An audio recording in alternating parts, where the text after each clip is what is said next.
ও বাবা আমার, আপনি যখন আমারে কুরবানি করবেন, আমার চোখটারে আপনি বাইদা রাখবেন, যাতে করে এই চোখে দেখে আপনার মায়া না লেগে যায়।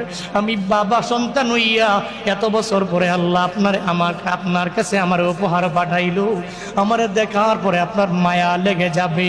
আপনার চোখটাকে সুন্দর করে আমার দিকে দেখলে যাতে করে মায়া না লাগে, আমার চোখটাকে আপনি সুন্দর করে বাইধা এরপরে আমার গলার মধ্যে আপনি ছুরি চালাইবেন। শুধু তাই না রে বাবা, ইসমাইল নবী ইব্রাহিম নবীর জানায়া দেয়, ও বাবা আমার, কুরবানি করার সময় আমার পাগুলো সুন্দর করে দড়ি দিয়া বাঁধবেন, আমার দুইটা হাত আপনি দড়ি দিয়া বাঁধবেন, যাতে করে বাঁধার পরে আপনার আল্লাহ পাকের আদেশ পালন করতে যাইয়া বিন্দু মাত্র টাইম যাতে করে দেরি না হয়ে যায়। আল্লাহ যদি আমার প্রতি রাগান্বিত হয়ে যায়, আল্লাহ যদি এই কারণে আপনার প্রতি রাগান্বিত